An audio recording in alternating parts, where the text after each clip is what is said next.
You're having a perfectly good morning. The sun is shining. Your coffee tastes great. You're feeling optimistic about the day ahead. Then it happens. A colleague makes a sarcastic comment in a meeting. Your partner sends a text with a tone that bothers you. A stranger is rude to you at the store. A family member criticizes your choices. And just like that, your entire emotional state shifts. The good mood evaporates. Tension fills your body. Your mind starts racing with angry thoughts. You replay the interaction over and over, thinking of what you should have said. The rest of your day is colored by this negative emotion. You're distracted at work. You're short with people who had nothing to do with it. You can't enjoy your evening because you're still mentally rehashing what happened hours ago. Sound familiar? If you're like most people, this pattern plays out multiple times every week, maybe even multiple times every day. You've essentially handed over control of your emotional state to random people and circumstances. A stranger's behavior can ruin your entire afternoon. A co-worker's comment can poison your whole evening. A family member's opinion can disturb your peace for days. But what if I told you this doesn't have to be your reality? What if you could develop such complete emotional control that nothing anyone says or does could disturb your inner peace? What if you could move through your entire day untouched by other people's negativity, drama, or bad behavior? This isn't fantasy. It's not some unattainable Zen state reserved for monks who've meditated for decades. It's a learnable skill based on understanding how emotions work and implementing specific mental techniques. The people who seem unflappable, who remain calm no matter what chaos erupts around them, aren't born different from you. They've simply learned what you're about to learn. They understand that emotional control isn't about changing other people or avoiding difficult situations. It's about changing your relationship with your own reactions. Here's the truth most people never grasp. When someone makes you angry, they're not actually making you angry. They're doing something. You're choosing, usually unconsciously, to respond with anger. That choice happens so fast it feels automatic. But it's still a choice. And any choice can be changed once you understand the mechanics behind it. This book will show you exactly how your emotional reactions work, why you get bothered by things that don't bother other people, and most importantly, how to rewire your automatic responses, so that you remain calm and in control regardless of what anyone does. You'll learn why your current strategies for managing anger don't work. You'll discover the hidden patterns that keep you reactive. You'll master techniques that interrupt emotional hijacking before it takes control. And you'll build new neural pathways that make calmness your default state instead of anger. By the time you finish this book, you'll have a complete system for emotional mastery. You'll never again give your power away to random people. You'll never again let someone else's bad mood or bad behavior determine your emotional state. You'll be free, truly free. And that freedom will transform every area of your life. Chapter 1. The 4 pillars of emotional vulnerability. Before you can master emotional control, you need to understand why you're currently vulnerable to getting angry and bothered. Most people think they get upset because other people are terrible, because situations are frustrating, because life is hard. But that's not the real reason. The real reason lies in 4 psychological vulnerabilities that make you susceptible to emotional hijacking. These are the 4 pillars that support your current reactive patterns. When you understand and dismantle these pillars, emotional control becomes dramatically easier. The first pillar is ego identification. Your ego is your sense of self, your identity, who you think you are. And for most people, their ego is incredibly fragile. It's built on external things like what people think of them, how they perform, what they achieve, what they possess. When your ego is fragile and externally focused, any perceived threat to your identity triggers an automatic defense response. Someone questions your competence at work, and your ego interprets this as an attack on your worth as a person.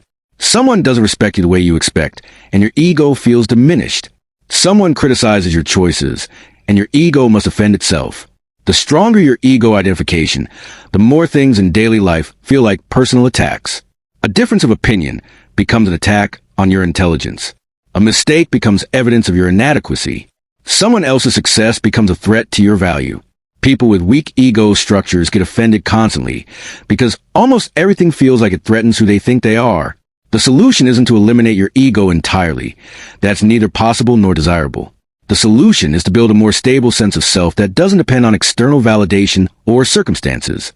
When your sense of worth is internal and unshakable, other people's opinions lose their power to disturb you. The second pillar is narrative addiction. Your brain is a story-making machine. It doesn't just record what happens. It creates elaborate narratives about why things happen, what they mean, and what they say about you and others. The problem is that these narratives are usually more fiction than fact. Someone doesn't respond to your message, and your brain creates a story. They're ignoring you on purpose. They don't value you. They're being disrespectful. These stories feel absolutely true, but they're just one possible interpretation out of dozens. Maybe they didn't see your message. Maybe they're dealing with something urgent. Maybe their phone died. Maybe they saw it and fully intended to respond but got distracted. Your brain's narrative making wouldn't be a problem if it stuck to neutral interpretations. But it doesn't. It has a negativity bias. It automatically generates worst-case scenario stories. This made sense evolutionarily. Our ancestors who assumed the rustling in the bushes was a predator and were wrong lived longer than those who assumed it was the wind and were wrong.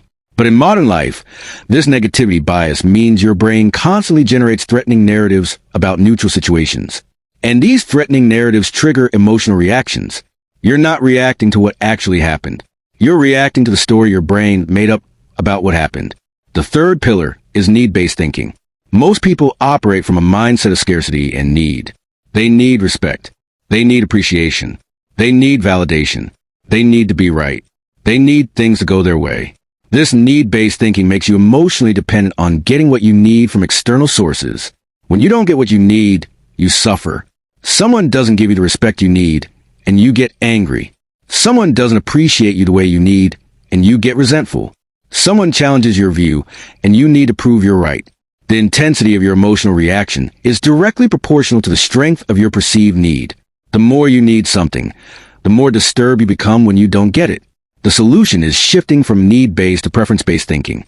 You prefer respect, but you don't need it. You prefer appreciation, but you're fine without it. You prefer being right, but you can accept being wrong. This shift alone will eliminate probably 80% of your emotional reactivity. The fourth pillar is control illusion. Most people believe they have far more control over outcomes and other people than they actually do. They think if they just explain clearly enough, people will understand. If they just express their anger forcefully enough, people will change. If they just try hard enough, everything will work out the way they want. This illusion of control sets you up for constant frustration because reality doesn't cooperate with your control fantasy. People don't change because you want them to. Situations don't unfold according to your plans. Life is fundamentally unpredictable and uncontrollable. When you believe you should be able to control things that are actually beyond your control, you create suffering for yourself.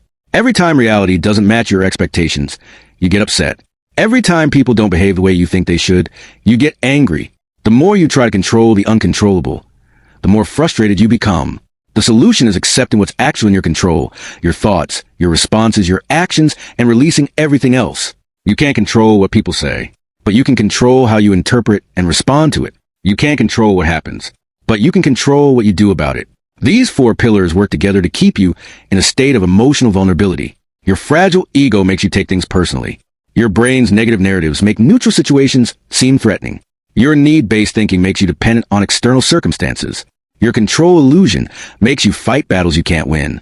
To become emotionally unshakable, you must systematically dismantle these four pillars and replace them with more stable psychological structures. That's what the rest of this book will teach you to do.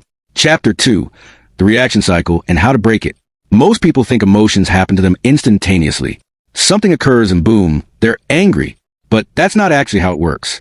There's a specific cycle that plays out, usually in a matter of seconds, that transforms a neutral event into an emotional reaction. Understanding this cycle is crucial because once you see it clearly, you can interrupt it. The reaction cycle has 5 distinct stages, and every single time you get angry or bothered, you're running through all 5 stages, even though it happens too fast for you to notice. Stage 1 is the trigger event. This is whatever happens in external reality. Someone cuts you off in traffic. A colleague ignores your idea in a meeting. Your partner forgets something you asked them to do. The event itself is completely neutral. It has no inherent meaning. It's just something that happened. This is important to understand. The event itself cannot make you angry. It can only serve as a starting point for the reaction cycle. Stage 2 is perception and interpretation. Your brain perceives the event and immediately interprets it. This interpretation happens unconsciously and almost instantaneously. It's here that your brain's narrative-making machine kicks in. It doesn't just register, person changed lanes into my lane. It creates a meaning. That person is rude and doesn't care about other people's safety. It doesn't just register, colleague didn't respond to my idea. It creates a story. That colleague is dismissive and doesn't respect my contributions. The interpretation you make determines everything that follows. If you interpret an event as threatening, disrespectful, or unfair, your emotional system activates. If you interpret the same event as neutral or even positive, no emotional reaction occurs. This is why two people can experience the identical situation and have completely different reactions. They're making different interpretations. Stage 3 is belief activation. Your interpretation triggers relevant beliefs you hold about yourself, others, and how the world should work. If you have a belief that people should be respectful, any behavior you interpret as disrespectful will trigger an emotional reaction. If you have a belief that I should be appreciated for my work, any lack of appreciation will bother you. These beliefs operate like rules about how reality should be. When reality violates your rules, you suffer. The more rigid your beliefs, the more often reality will violate them, and the more frequently you'll be upset. Stage 4 is emotional activation. Once your interpretation has triggered your beliefs, your emotional system activates. Stress hormones flood your body. Your heart rate increases. Your muscles tense. Your thinking narrows and becomes defensive. This is a felt experience of anger, frustration, or being bothered.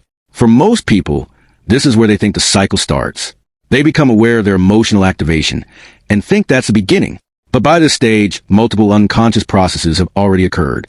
Stage 5 is behavioral response. Your emotional activation drives behavioral impulses. You want to honk your horn, yell, send an angry text, argue back, or otherwise express your emotional state. Many people act on these impulses automatically. The impulse arises and they follow it without a gap between the two. This behavioral response often makes situations worse. It damages relationships, escalates conflicts, and creates problems that didn't exist before. Even when it feels justified in the moment, you almost always regret it later. The entire cycle from triggered behavior can happen in under 2 seconds. This is why it feels automatic and uncontrollable. But here's what changes everything. You can interrupt this cycle at any stage. Each stage is an opportunity for intervention. The most powerful intervention point is stage 2, interpretation. If you can catch yourself in the act of interpreting and consciously choose a different interpretation, the rest of the cycle doesn't activate. The event happens. You notice yourself starting to create a meaning. You pause and consider alternative interpretations. You choose one that doesn't activate your emotional system. The cycle stops there. The second most powerful intervention point is between stage 4 and stage 5, between emotional activation and behavioral response. Even if the emotion has been triggered, you don't have to act on it. You feel the impulse to react. You notice it. You choose not to follow it. You let the emotion be present without letting it control your behavior. The emotion will pass. Emotions are temporary. If you don't feed them with rumination or behavioral expression, they dissipate on their own. Understanding this cycle transforms your relationship with your reactions. You realize that anger isn't something that happens to you. It's something you do. You're an active participant in creating your emotional state. This realization is empowering because it means you can change the process. You're not a victim of your emotions. You're not helpless in the face of triggers. You have multiple opportunities in every reaction cycle to make different choices. And each time you successfully interrupt the cycle, you weaken the automatic pattern and strengthen your capacity for emotional control. Chapter 3. The emotional immunity system. Your body has an immune system that protects you from physical threats. You need an equivalent system for emotional threats. Something that prevents other people's negativity, criticism, and bad behavior from infecting your internal state. I call this the emotional immunity system. And just like your physical immune system, it can be strengthened through specific practices. The foundation of emotional immunity is psychological distance. Most people are psychologically merged with everyone around them. They absorb other people's moods like sponges. Someone around them is anxious, and they become anxious. Someone is angry, and they become defensive or angry in response. Someone is negative, and they start feeling negative. This psychological merging makes you extremely vulnerable. You have no barrier between their emotional state and yours. You need to develop what psychologists call differentiation. This is the ability to be in the presence of someone experiencing strong emotion without taking on that emotion yourself. You can be compassionate and understanding while remaining emotionally separate. Think of it like being a doctor. A doctor can treat someone who's sick without becoming sick themselves. They have appropriate boundaries that allow them to help without being infected. You need the same kind of boundaries emotionally. The first technique for building emotional immunity is the observer stance. Instead of being immersed in interactions, you practice observing them as if from a slight distance. When someone is upset with you, instead of immediately defending yourself or taking on their upset, you step back mentally and observe what's happening. You notice they're upset. You notice your impulse to defend. You observe the whole situation as if you're a neutral third party watching an interaction between two people. This observer stance creates just enough distance to prevent automatic emotional contagion. You're present and engaged, but you're not merged. You can respond thoughtfully rather than reactively. The second technique is emotional labeling. When you're in a challenging interaction, you practice silently labeling what you're observing both in yourself and others. They're feeling frustrated. I'm noticing defensiveness arising in me. They're expressing anger. I'm feeling the impulse to argue back. This labeling activates your prefrontal cortex, the thinking part of your brain, which naturally calms emotional activation. It also creates psychological distance. You're not your feelings. You're the observer of your feelings. The third technique is the energy field visualization. Before entering situations with potentially difficult people, you visualize an invisible protective field around yourself. This isn't magical thinking. It's a psychological tool that primes your mind to maintain boundaries. You imagine that other people's negative energy bounces off this field instead of penetrating into your emotional space. Their criticism, their mood, their attitude, it all hits your invisible field and dissipates without affecting you. The visualization itself changes how you show up in the interaction. You're calmer and more centered, and that changes the dynamic. The fourth technique is strategic empathy. This might seem counterintuitive. How does empathy protect you from getting bothered? Here's how. When you understand why people behave the way they do, their behavior loses its power to upset you. You recognize that the colleague who criticizes everyone is deeply insecure. The family member who's always negative is chronically unhappy. The stranger who's rude is probably having a terrible day. This understanding doesn't excuse poor behavior, but it does neutralize its emotional impact on you. You see their behavior as information about them, not about you. The fifth technique is the mirror check.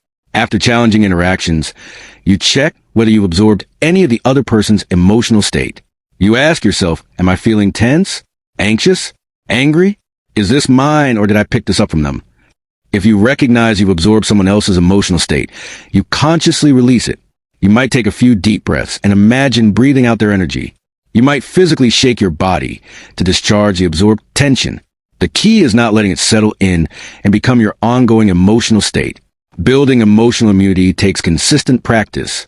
But over time, you'll notice that you're far less affected by other people's moods and behaviors.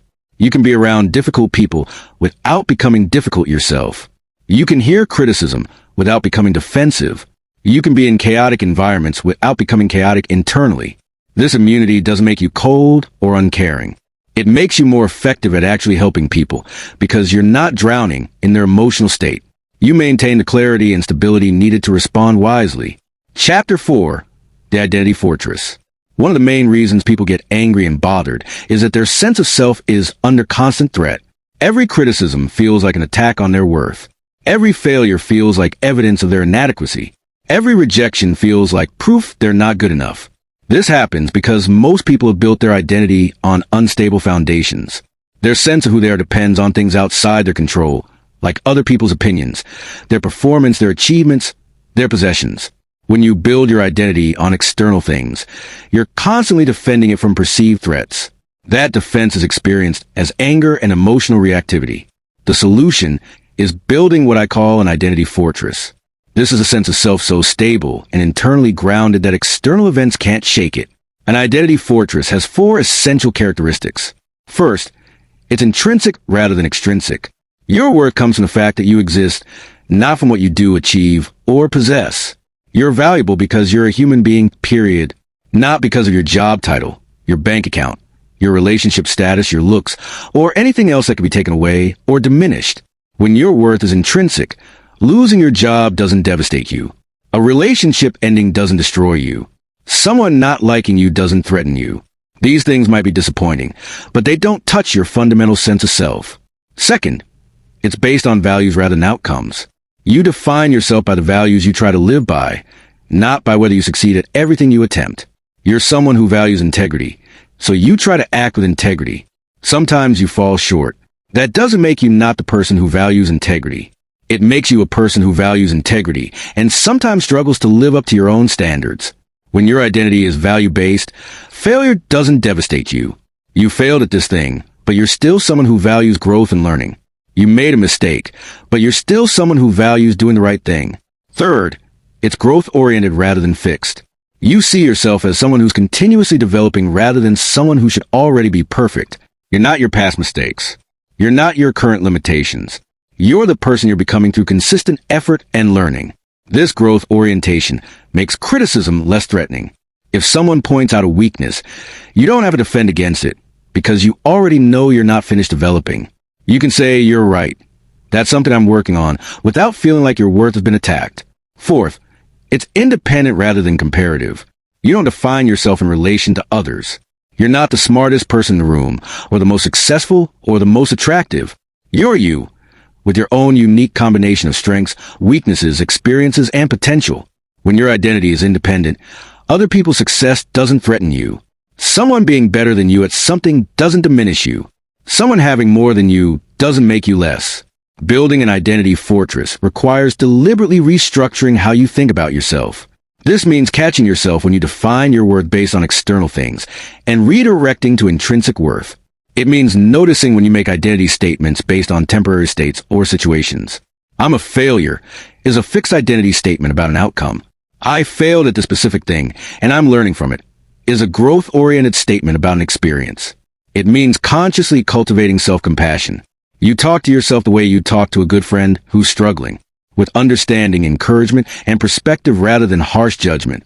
It means regularly affirming your intrinsic worth, not in a fake positive thinking way, but in a genuine recognition that your value as a human being doesn't fluctuate based on circumstances.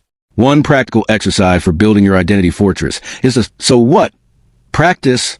When you notice yourself bothered by something, trace it back to what it means about you. Someone criticized your work. So what does that mean? It means I'm not good at my job. So what does that mean? It means I'm not successful. So what does that mean? It means I'm not valuable. There it is. The core fear that your value is dependent on external success.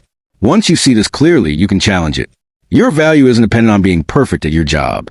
Your worth exists independently of whether this one person appreciated this one piece of work.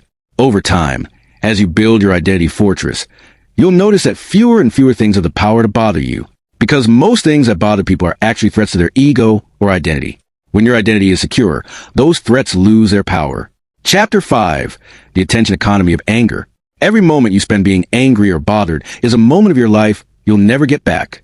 And most people are hemorrhaging their most valuable resource, their attention, into things that don't deserve it. Understanding the attention economy of anger is crucial for emotional control. Your attention is like money. You have a limited amount. You can spend it wisely on things that matter or waste it on things that don't. Every time you get angry about something, you're making an attention purchase. You're buying into that situation. You're investing mental and emotional energy. Sometimes this investment makes sense. If someone you care about has genuinely wronged you and the relationship needs to be addressed, investing attention makes sense. If a situation at work is creating problems that need to be solved, attention is warranted. But most of the time, people are making terrible attention investments.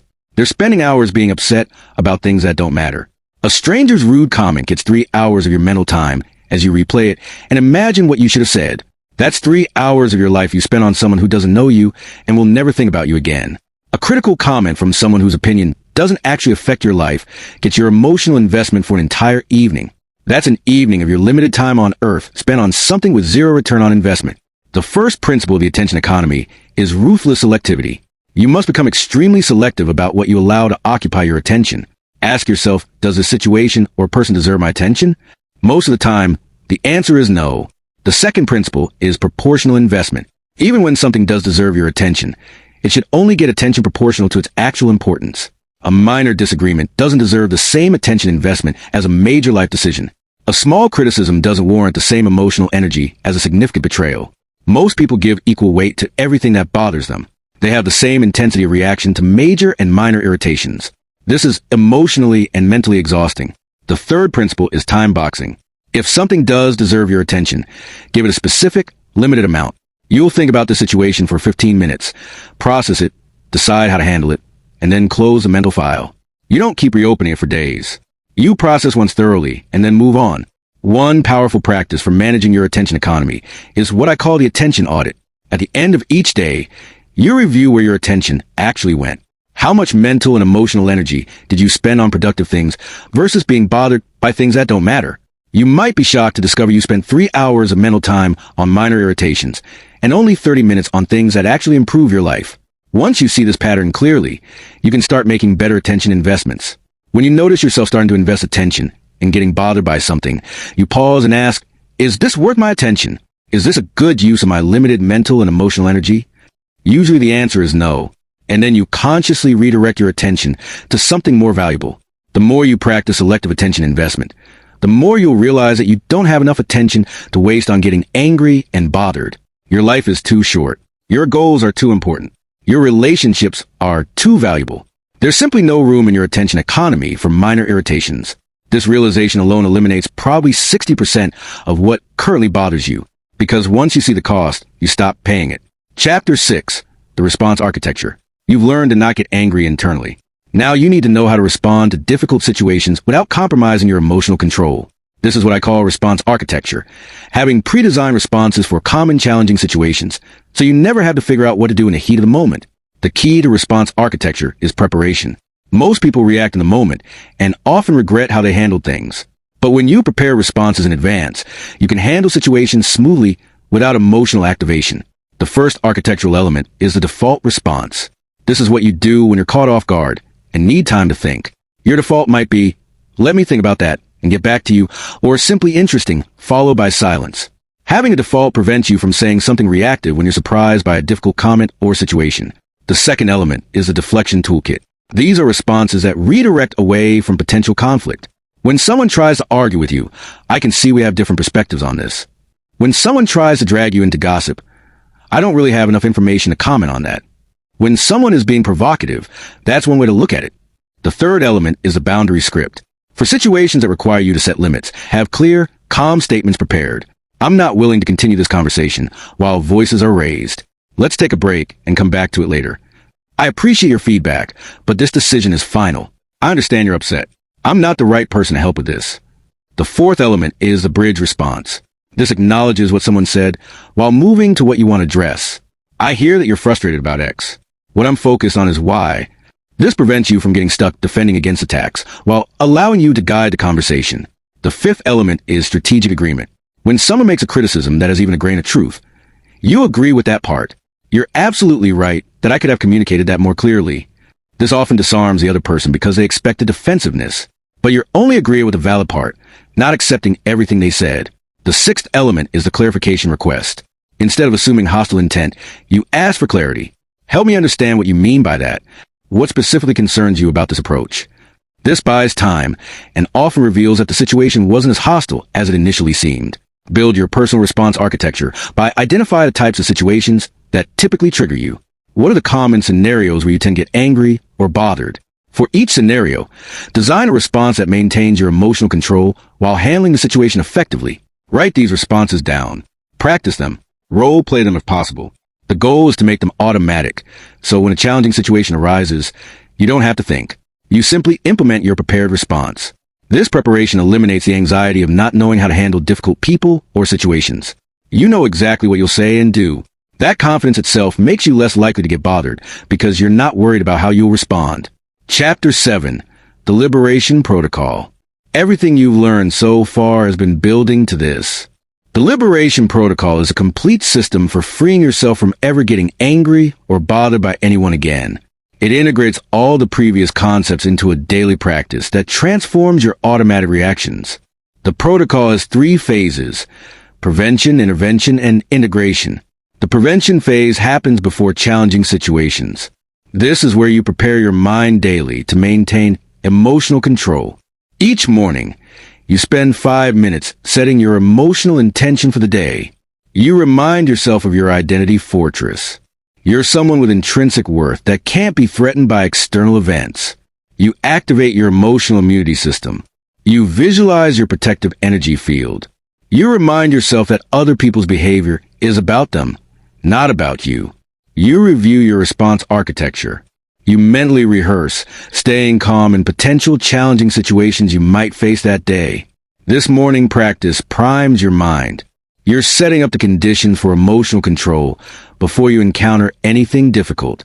The intervention phase happens in real time when challenging situations arise. You've now trained yourself to notice the earliest signs of emotional activation, the slight tension in your chest, the quickening of your thoughts, The impulse to react. The moment you notice these signs, you implement the pause protocol. 3 deep breaths. Physical distance if needed. Time delay if possible. During the pause, you run through your reframe options. What are alternative interpretations of the situation that don't require me to get upset? You check your attention economy. Is this worth my mental and emotional investment? You access your response architecture. What's my prepared response for this type of situation? All of this happens in seconds, but because you practice, it becomes automatic. The integration phase happens after challenging situations. Even when you handle something well, you review it later. What triggered me? How did I respond? What worked? What could I improve? If you did get bothered by something, you don't beat yourself up. You treat it as data.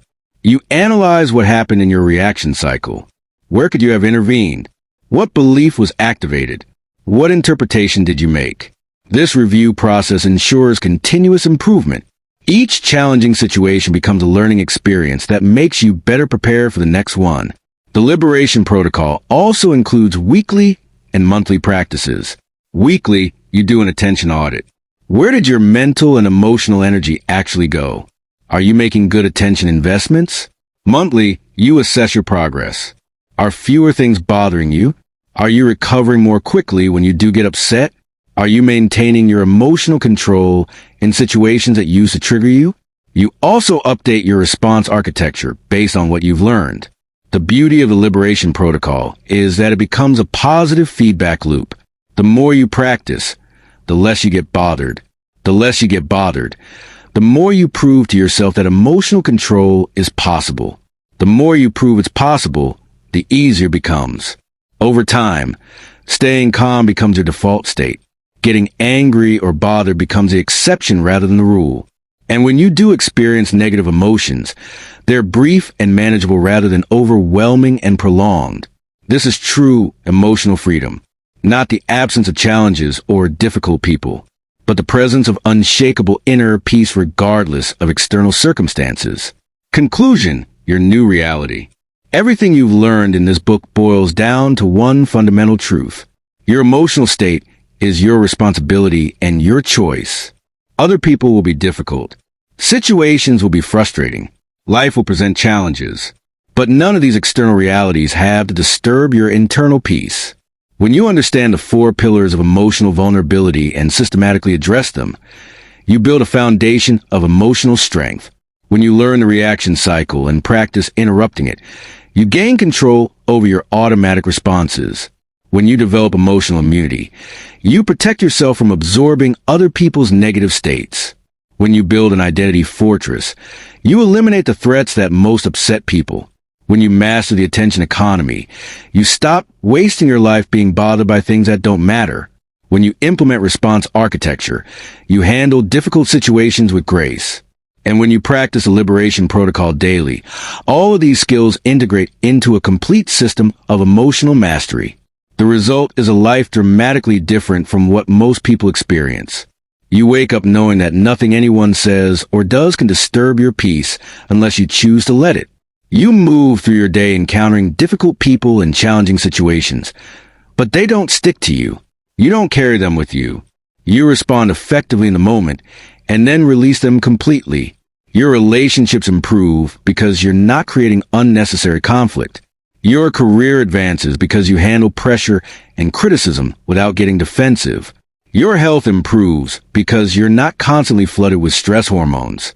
Most importantly, you feel free from the tyranny of other people's moods and behaviors. Free from the exhausting cycle of getting upset, ruminating, and regret. Free to focus your mental and emotional energy on what actually matters in your life. This freedom is available to you right now. Every technique in this book is something you can start practicing immediately. You don't need anyone's permission. You don't need perfect circumstances. You just need to begin. Start small. Pick one technique that resonates most with you and practice it for a week. Maybe it's the pause protocol. Maybe it's building your identity fortress. Maybe it's becoming more selective about your attention investments. Practice that one thing consistently. Notice what changes. Then add another technique. And another. Building complete emotional control is a journey, not a destination. You'll have setbacks. You'll have days where you handle everything perfectly and days where you fall back into old patterns. That's normal. That's part of being human. What matters is the overall trajectory. Are you getting better over time? Are things that used to bother you for days now bothering you for hours?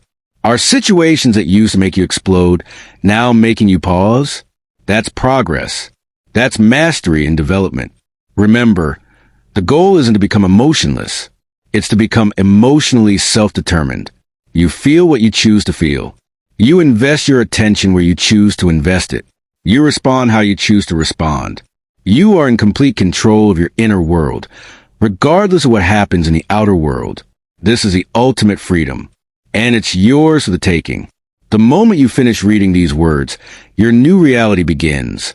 Will you accept the challenge? Will you commit to the practice? Will you claim your emotional freedom? The choice, as always, is yours.